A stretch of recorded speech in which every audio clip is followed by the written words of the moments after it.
Well, isn't it amazing how quickly you can go through the Summa Theologia if you just do one question per day? That's exactly what we're doing. And I remember starting this a couple of months ago saying, let's do one a day. And look, we're already at question 77 of the Summa. Before long, we're going to be done with the whole thing. And again, like I said many times, don't be too hard on yourself. Some of this is very challenging. You're probably not going to get all of it. I don't get all of it. In fact, there are a couple articles in this question that I don't get so well. But if you have watched all these videos, I don't know how many of you out there have done that, but kudos to you.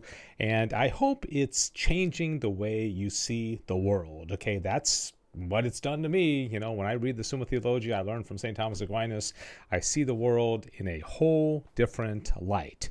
Question 77 is the third in the Treatise on Man, the Treatise on Human Nature.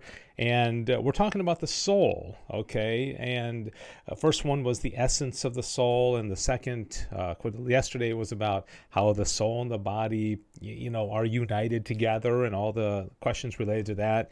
Now it's the powers of the soul. Now I find it really interesting that tomorrow in question 78 is when St. Thomas Aquinas is going to say, well, let's talk about the powers of the soul. Let's kind of lay them out. And but today it's almost like he's assuming in the sense that we kind of already know what they are, and I know he's mentioned them before.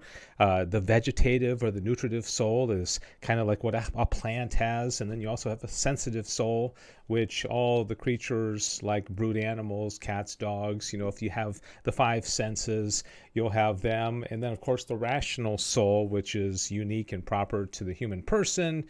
And angels don't have souls because angels don't have bodies, but they are purely spiritual, and they are intellect and will alone. All right, there's 8 articles in this question, so let's get right to it. A couple of them I find very challenging, but some of them not so much. All right, so whether the essence of the soul is its power. So what you have to realize here is you have the soul, and then you have the power, or what the soul does. And it's not exactly the same thing. And what he's going to do is compare that to God, who is in his simplicity, his intellect and his will and his power and his love and, his providence. It's all one thing. It's all the same. But with creatures, with souls, it's not, okay, because otherwise they would be God. He says it's impossible to admit that the power of the soul is its essence, although some have maintained it.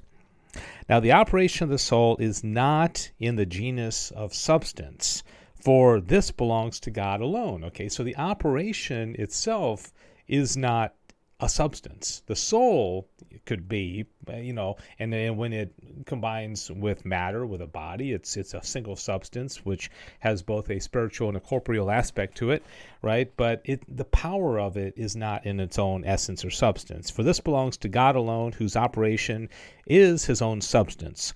Wherefore, the divine power, which is the principle of his operation, is the divine essence itself. Okay, it goes back to simplicity. I told you how important simplicity of God is to, if you don't understand that, the rest of the Summa is going to be very difficult to understand.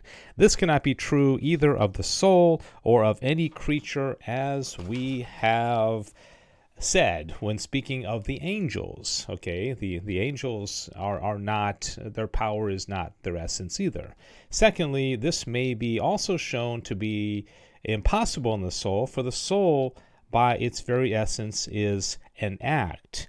Wherefore, for it to be in potentiality to another act does not belong to it according to its essence as a form, but according to its power. So the soul itself, as the subject of its power, is called the first act, with a further relation to a second act. The soul is what animates a body, which is what we learn, right? So, but it's the power that the soul has which allows it to do that. But I think what he's saying is that the soul and that power are not the same thing, because that would be too much like God. Therefore, it follows that the essence of the soul is not its power. Article 2, whether there are several powers of the soul. Now, this is when we're going to get into those various types of it that I just mentioned a moment ago. Of necessity, we must place several powers in the soul. The lowest order of things cannot acquire perfect goodness, but they acquire a certain imperfect goodness. by a few movements, and those which belong to a higher order acquire a perfect goodness by many movements, and yet those higher acquire perfect goodness by a few movements, and the highest perfection is found in those things which acquire perfect goodness without any movement at all. Okay, so he's comparing nutritive, sensitive, rational. He's going to talk about angels, and then ultimately God as the highest being of all. Things which are below man acquire a certain limited goodness so that they have a few determinate operations and powers. These are the skunks and the fish and the snakes and the warthogs, right?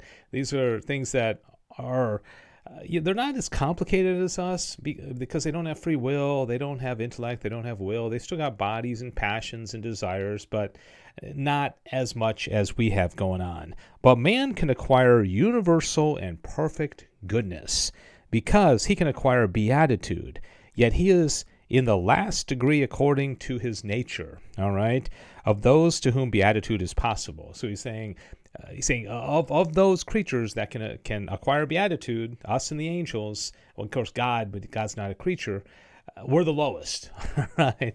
We're the lowest of those. And therefore, the human soul requires many and various operations and powers. But to angels, a small variety of powers is sufficient, and in God there is no power or action beyond his own essence, because it's all the same with God. I love this sentence here. Yeah, there is yet another reason why the human soul abounds in a variety of powers, because it is on the confines of spiritual and corporeal creatures, and therefore the powers of both meet together in the soul. I love that. The soul has to do with the body, and the soul also has to do with spiritual things incorporeal like understanding and will and intellect, right? That's a beautiful, beautiful line. That's the dignity of a human person. That's what's unique about us, is that we're in between the brute creatures and the angels. Article 3, whether the powers are distinguished by their acts and objects. Okay, now this is going to continue to show a distinction between the different kinds of the powers of the soul. This one's kind of confusing, but let me read what the portions of it that I think are most important. A power as such is directed to an act. Wherefore, we seek to know the nature of a power from the act to which it is directed. Okay, fair enough. And consequently, the nature of a power is diversified as the nature of an act is diversified. Now, the nature of an act is diversified according to the various natures of the objects, for every act is either an active or a passive power. Okay, remember, we have active and we have passive intellect. We'll get into all that when he starts getting more into human epistemology. But these have to do with the powers of the soul, which, of course, are related to that.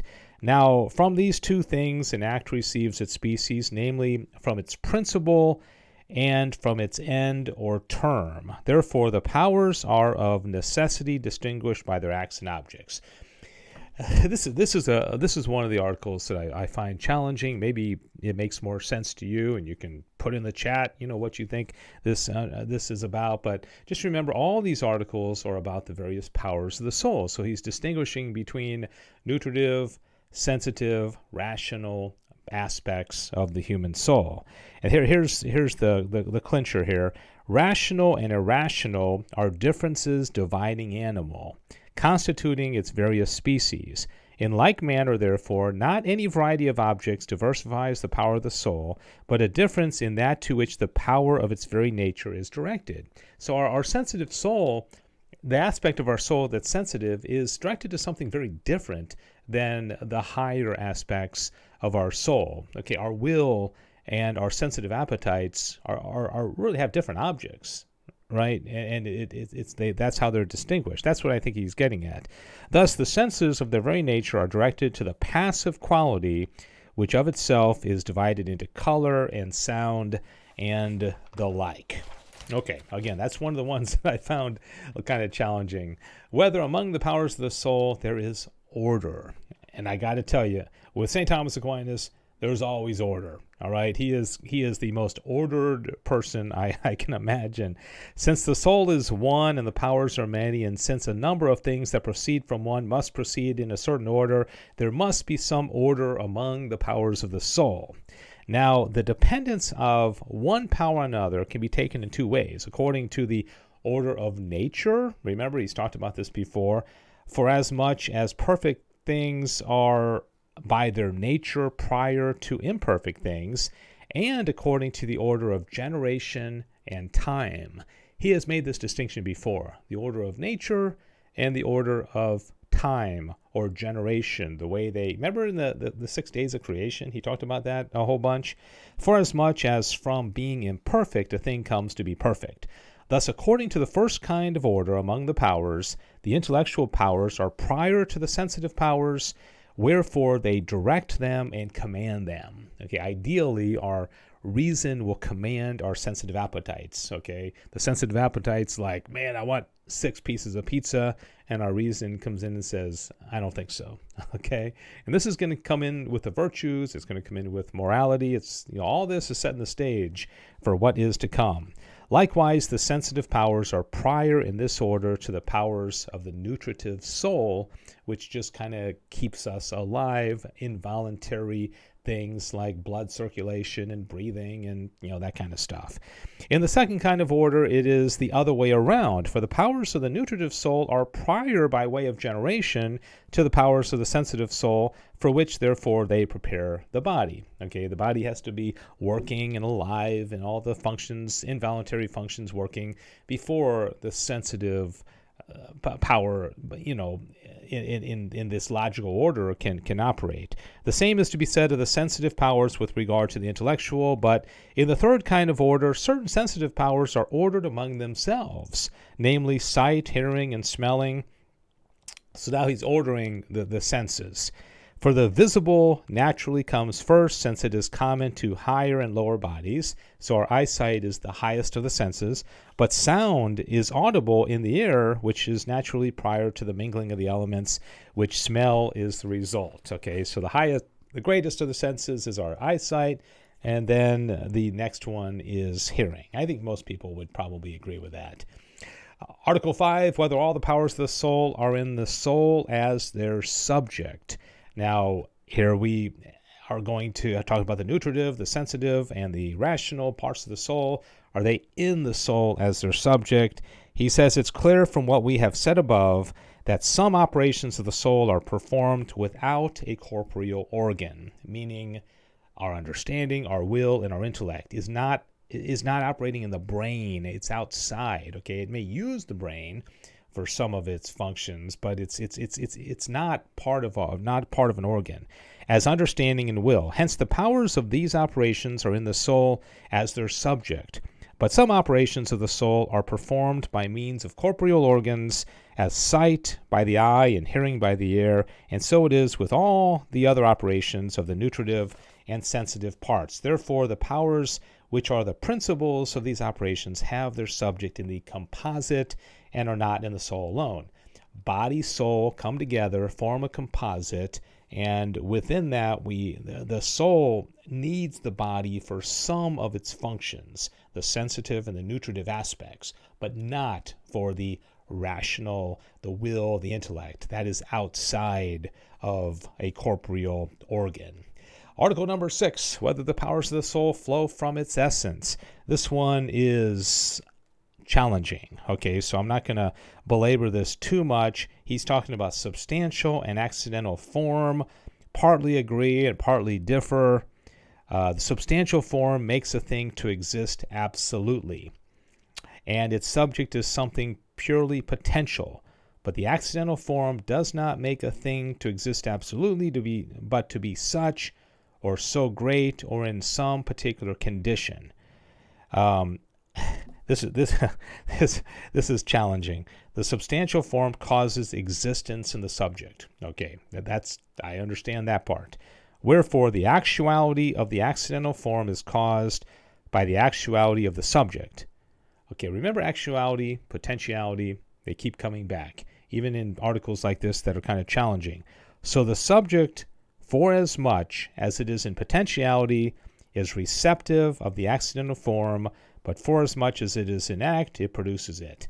So what have we got here? We've got potentiality, actuality, we've got form, matter, substantial form, accidental form. The substantial form has to do with existence itself.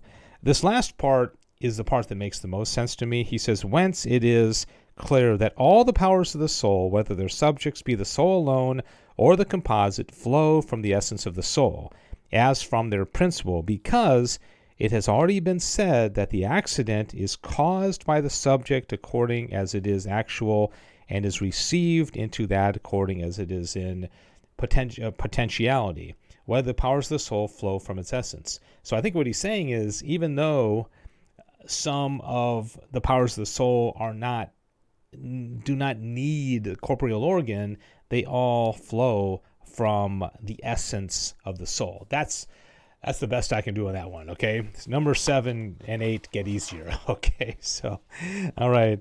I remember I told you that if I stopped every single time I had a challenge with one of these articles in the Summa, I would just never continue, and I would just get stuck, and so I don't allow myself to do that. So forgive me, and if you can understand that one better than me, then hey, put it in the chat and let educate everybody who's watching this.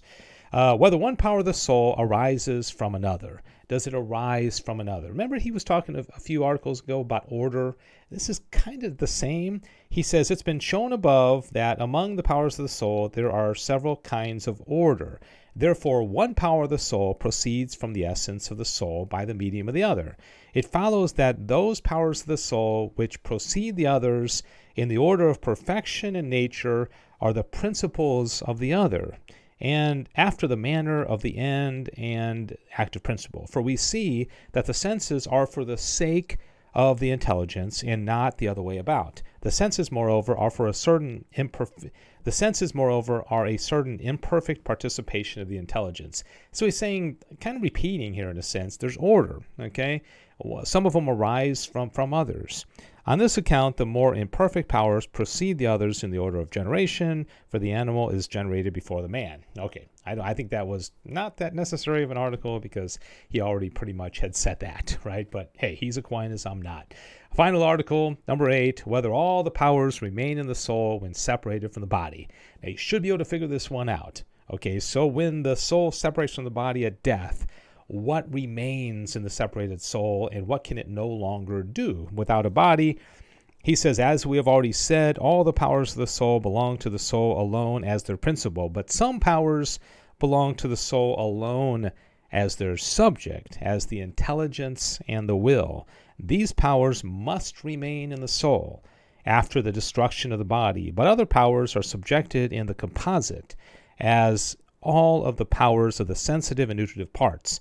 Now, accidents cannot remain after the destruction of the subject, wherefore, the composite being destroyed, such powers do not remain actually, but they remain virtually in the soul, as in their principle or root. All right, so yeah, Thomas is going to ask some very interesting questions when he gets into epistemology, like, when we're a separated soul, do we still remember everything that happened on earth? How do we do things as a separated soul? He's going to ask this question when we get into epistemology. It's really, really interesting, and I hope you're enjoying this. I love the Treatise on Man. I have come to appreciate not only my own human nature, but just every other human being I meet because of their distinct and unique likeness to God. But if you understand Aquinas and what he teaches about human nature, you will love people more than you did before. I hope. Maybe you already love people pretty much. All right, that's going to do it. 77 is in the can, and we're going to move on to the specific powers of the soul explained a little bit more thoroughly in question 78, and then I think we're going to get into the intellect after that. Thanks for watching. Thanks for traveling through the Summa with me, one question at a time. St. Thomas Aquinas, pray for us. God bless you.